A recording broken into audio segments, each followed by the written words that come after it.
Hey guys, NJ here, and today we are now looking at the OMP Hobby M1.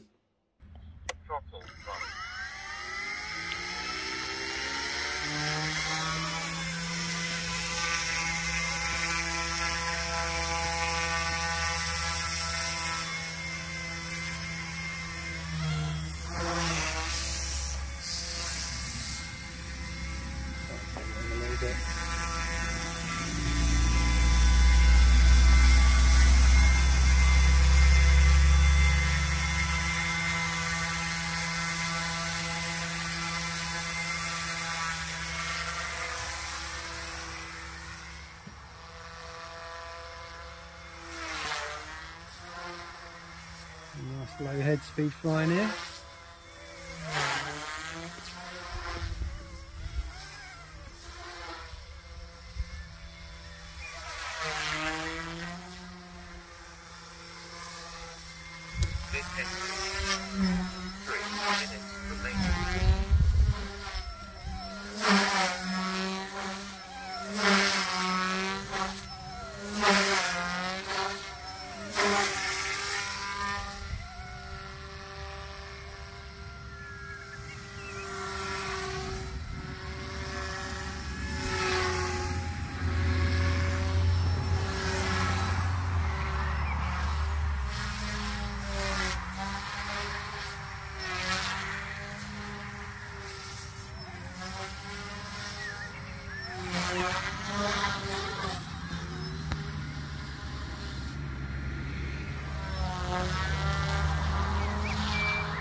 Nice.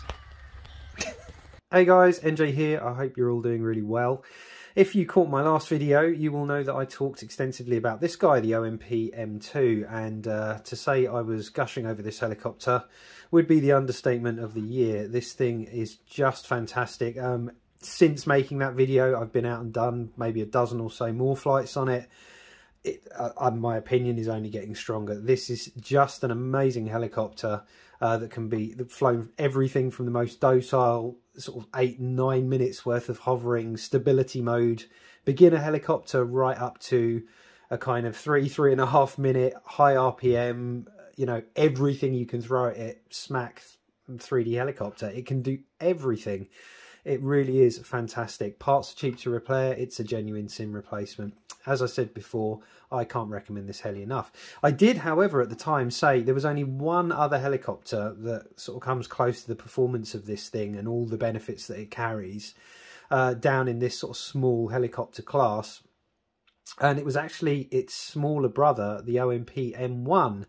And yeah, I guess you probably worked out what happened. I couldn't resist. I had to go and get one, which is good in the fact that I can now give you an informed decision on if you're umming and ahhing over which one to get. I can now tell you my opinion on which one to get, because we're going to take a look at that guy today. So let's move the beloved M2 over there, and then in this teeny tiny box here we have the OMP1, and it really is just a bit of a kind of smaller version of, in every way. Even the little box that you get is the same as the larger one.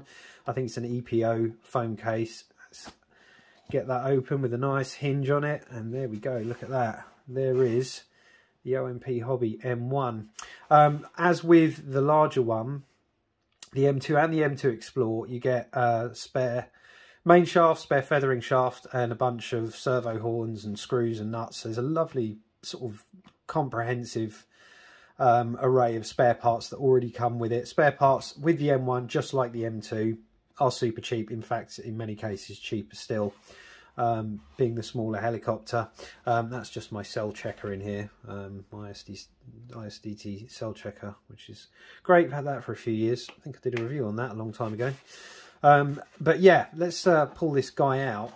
So as well as the spares in there, you can see I've also populated the extra slots with extra batteries, because they already pre-cut the slots for extra batteries, and these batteries are so cheap.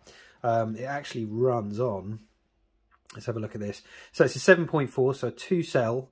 I can't quite make out what that says there. It's around 60C, something like that. It's pretty decent cell density for just 350 milliamp, and I've had no one complain about the power output of these batteries. They are absolutely brilliant, which they'd have to be, because they're a very specific size to fit inside the M1, but we'll do some more on that. You'll also notice the you can see that it is just powered straight through the balance plug. That is the main power plug, so these wires are thick enough that it's fine for the current.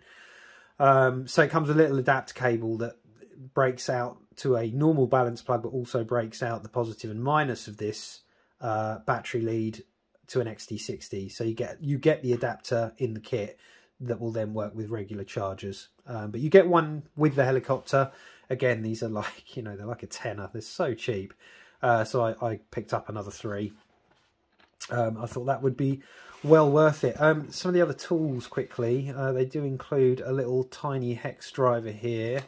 I think that is a little flathead screwdriver, which is quite nice. And then in here, I did actually pick up the set of spare blades, which has so far been completely pointless, because like its bigger brother, it's incredibly crash worthy. I've crashed it a bunch, and yeah, it's been pointless. Nothing breaks on these helicopters. It's ridiculous.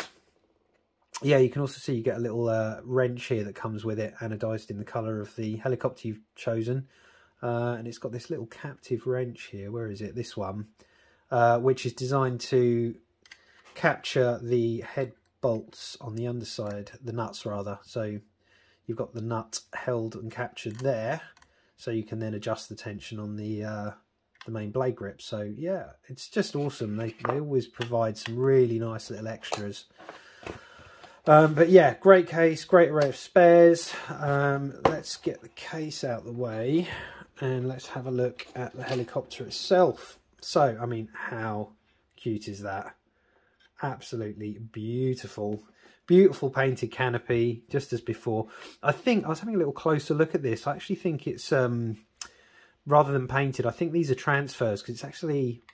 Can you hear that? It's actually raised. So this seems to be a transfer that I think they put on, and then a gloss coat goes over the top. But either way, all 3 colour options. You've got this charm orange, I think they call it, like a bright yellow. And then you also have this thing called dull purple, but it's basically pink. All 3 are super visible, which you want with a small model helicopter to be able to, you know, get your orientation more easily. So yeah, there's the heli. Let's take the blade caddy off again. That comes with it, which is really Just really nice little touch. All those little things, all these little details I just think are absolutely awesome. Now the Charm Orange one does actually come with orange blades. I just bought a spare set and put the yellow on. Same with the tail here. I actually bought a set of yellow replacement tail blades instead of the standard black one that comes with it, just to make it a little more visible. Again, you get a pack of 4 for a couple of pounds. It's so crazy cheap. But it's very much a repeat of the Pro M2V2, very much the same kind of thing. We've got an all aluminium head, all aluminium swash plate. You do have, if I just pull the canopy off here, you can see it's kind of a injection molded plastic, I think, or vacuum mold most likely. But yeah, really good, really tough, and again cheap. Again, this is something I bought the, where is it? Here it is. Just to have a different and second one because they're so cheap, under a tenner. I thought I'd buy the yellow one as well because I thought that would look cool, and I wanted to sort of see which one would be the most visible when I went out flying. And it turns out that either of these are completely no problem to spot in the sky. So yeah, both of these are fantastic. And I'm sure the pink is as well. That's super bright. The servos are their plastic case servos, but they are metal geared, much like its bigger brother, which is brilliant.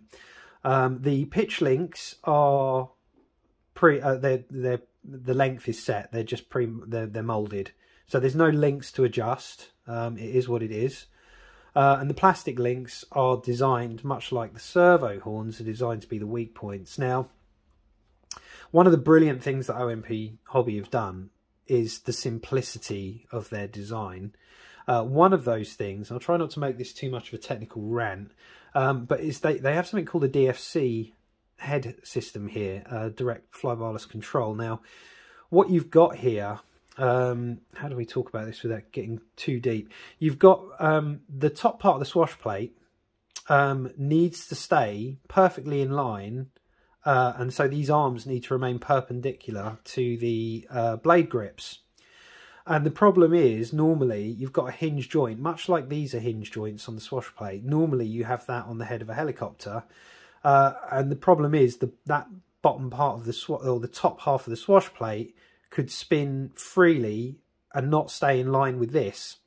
That's how a normal swash plate works. And you have a set of swash driver arms which actually hold these in position and stop them going out of phase between the blade grips and the top of the swash plate, and keep everything at 90 degrees as we look at it straight on there. But what a DFC head does is it basically turns this into like a giant hinge. So this arm cannot rotate that way or that way, if that makes sense, because it's on a giant hinge. Now that solves the problem, keeps the part count down, because we don't need swash driver arms anymore. But it does mean that you get a lot, especially in a crash, you get a lot of transferred energy comes straight down, and this won't be a weak point that will break very easily. All you tend to do when you strengthen parts is just transfer crash energy somewhere else. So these little pre-lengthed plastic link arms that go from the lower swash to the servo arms, those are designed to pop off and break, as are the actual plastic servo arms.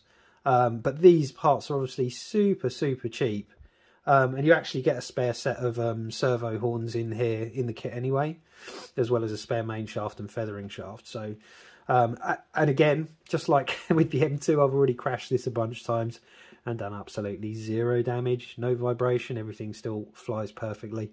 Most of the time you crash it, you pick it up, you pop it back, fold the blades back out, arm, and then go flying again.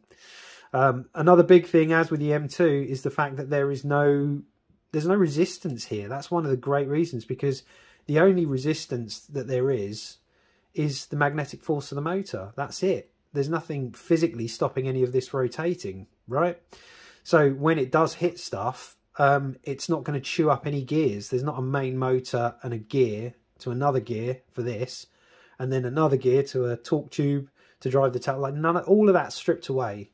That means your efficiency goes up, your power, everything it's a bonus for doing that.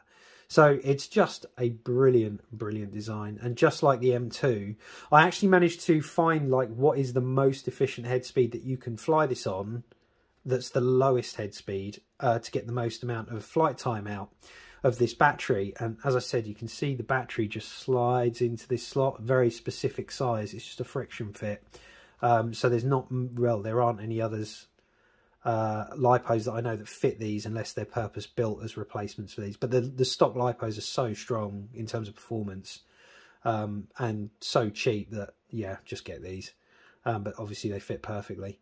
But with that 350 milliamp 2S, you have everything from super low RPM, stability mode on, because this helicopter has a stability mode, in the house, hovering in the lounge, at low RPM. I've managed to get 7 minutes of hovering, which is just ridiculous. 7 minutes of hovering with this thing, and that's with leaving about 25% in the battery. If I drained it all the way, you could probably get maybe even up to 8 or 8.5 minutes, which is just phenomenal. Or you can go into mega high RPM mode, do all the crazy high, because this thing has insane power to weight ratio. You can go into that mode too and get 3.5 minutes of absolute ballistic stick banging 3D. You can do it all again with this one helicopter, much like you can with the M2 in a smaller package. So the other thing that's really interesting is the weight of this thing. And let's have a look at what we have. So that is zeroed. So the flying weight, I should put a canopy on it as well, really, shouldn't I? Otherwise that's not true flying weight, but this is going to be true flying weight. Let's just put one side on. The flying weight is, if you can see that, 122.16 grams. So the good news is, apart from being crazy light, that is not going to require any registration. You won't have to put an operator ID on that in the UK. That is under 250 grams, and it is just something you fly line of sight. So yeah, perfect. You don't have to try and stick an operator ID sticker all over that. Much like the bigger brother has, I believe it's exactly the same flight controller, but everything is stripped out in terms of the casing. You can see we have an ESC board underneath, and what we have here is these 3 pins, like screw down pins on the washers that go to the main motor, and then on the right hand side this plug goes to the wire that goes to the brushless tail motor there. So yeah, both of those are good. They both got overcurrent protection, and I know that from my crashing.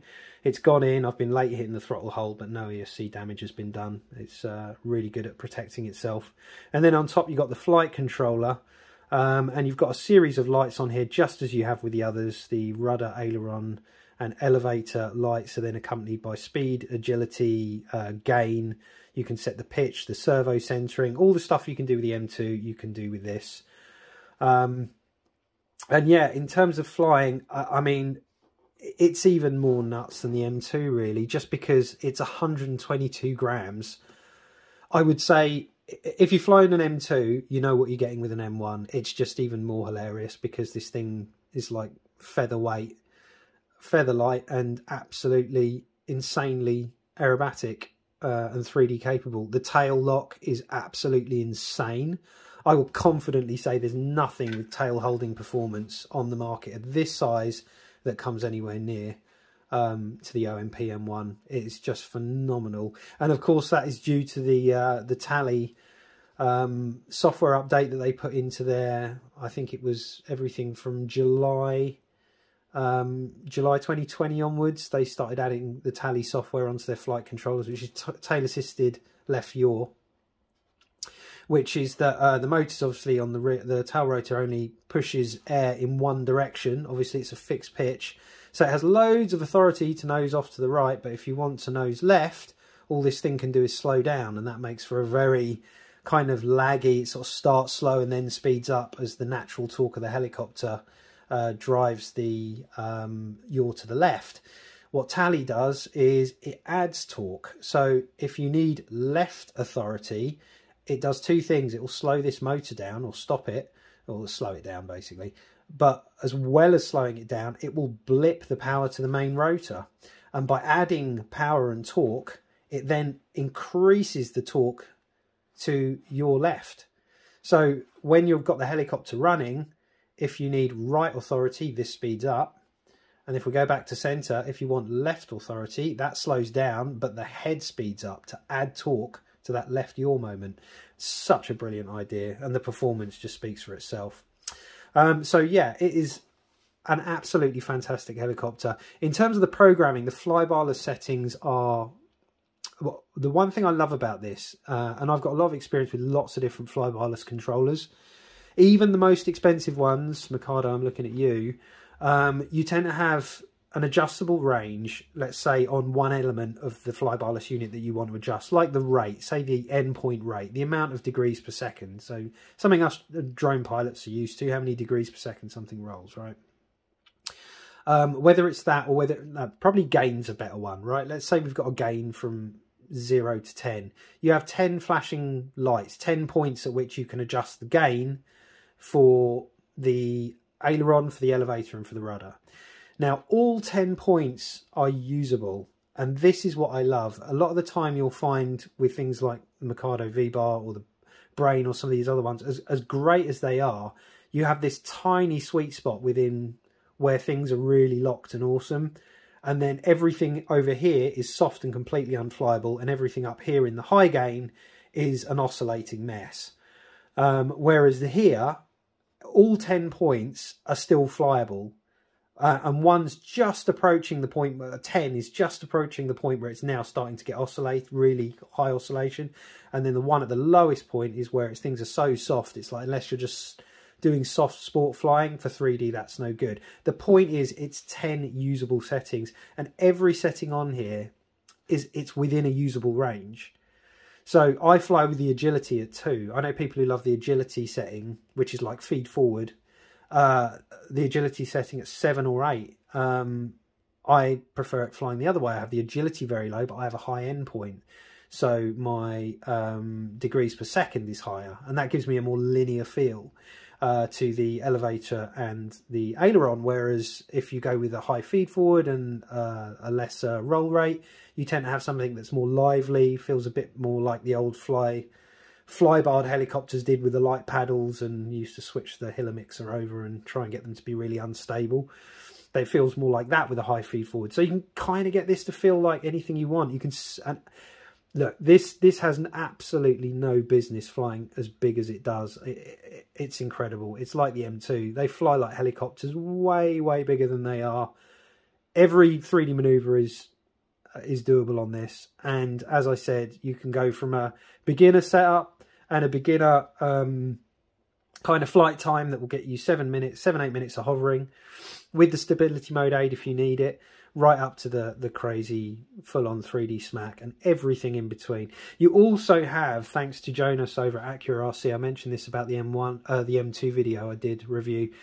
There is he's abused the or taken advantage of, I should say, the stability mode with a bunch of logical switches to take advantage of the creating a rescue mode. So what that in short does is he's got it so that when you flick a momentary switch, the collective will go to 0 pitch, and within 0.3 of a second, if the helicopter's like this, it will go 0 pitch on the blades, it will flip upright, and then 0.3 of a second later, it will go to a predefined positive pitch and climb. This particular version, there's a couple of versions. There's one that comes with the OMP protocol receiver built in, and they do one here. I don't know if you can see the antenna, printed antenna there, that comes with the Futaba protocol, the fast protocols already on this one. I prefer that as opposed to the OMP protocol because it allows you to program, you have more customization available. But yeah, there's I just think if you wanted a great helicopter that's everything that you could genuinely take from beginner all the way up to expert, have it as a trainer, run it at a super low head speed, be able to fly it in the living room, you can just do everything with this little guy. Yeah, it's absolutely worth every penny, I kid you not. Fantastic helicopter, the OMP M1, and equally fantastic the OMP M2. In fact, let's just finally put these two next to each other to give you an idea between this sort of 100 and 200 class helicopter. Just pop that on. It's on like that, and then let's grab its bigger brother, and pop that here behind it, so you can see the two of them together. So let's get on to the final part of this. I did say I could draw an opinion on which one of these to get, especially because now before there was the M1 and the M2, right? The M2 is the slightly posher version of the M2 Explore, which is this version, and the posher version, like this, has all aluminium head, all aluminium swash plate. It also has metal cased servos. It has the same, you see these are color coded motors to the canopy. So all the niceties are in the M2 V2, which is the kind of the pro version like this of the M2. This is the Explore, the one that's sort of between the two. You can see it has the lower part of the swash is carbon composite. It normally has carbon composite blade grips as well. It flies exactly the same, guys, as the pro version, the M2 V2. I just upgraded those because, you know, upgrades, what can I say? I just wanted to do it. But yeah, they fly exactly the same. The problem is this being around 250, the M2 V2 is about 300, the M2 Explore's 250, and then the M1 is about 220. Now, but before there, you know, you could make a real strong argument for saying, you know, start with the M1, it's cheaper, you'll love it. If you do love it, move up to the M2 V2. Now the Explore's in a place where, yeah, now you've got an interesting decision to make, because these two are only about 30 quid apart. And really, you get a lot more of a helicopter for your money going with the Explore. But, I mean, my problem is, I literally can't give either of these up. Do not order both of these off Amazon and then think I'll return the one I don't like, because all you've just done is buy both of them, I promise you. They're both fantastic. They've both got their place. But they can both be the helicopter that you learn with and take up to right up to the very, you know, most challenging flying. It's really about what you want. If you want something for the back garden or in the living room that you can then also go out to the field and really throw around and have fun, the M1's a great choice. If you want something that flies that bit bigger, will fly that bit longer, because this will eat through the battery outdoors at high head speed quicker than this will. This does fly bigger. I love the way they both fly individually. They're very similar, but there are differences. If you want that bigger helicopter experience and you want something that's a little bit visually easier to see in the sky, then I would suggest this one. But they're both incredibly stable. They both fly enormous for their size, and they're both fantastic deals. Two fantastic helicopters. Affiliate links in the description if you do fancy picking one up or want to read more about one. The links are there. Obviously, I'll get a little kickback. Won't cost you any more if you do decide to pick one up. But as I said with the M2, there is just no way, if you do take the plunge and get one of these, that you're going to come back to me and say, NJ, that was a terrible decision. That's, you know, wasted my money. It's not great. It just won't happen. You're going to absolutely love either of these helicopters. They are just that good. Okay, guys, take care. I'll see you again next time.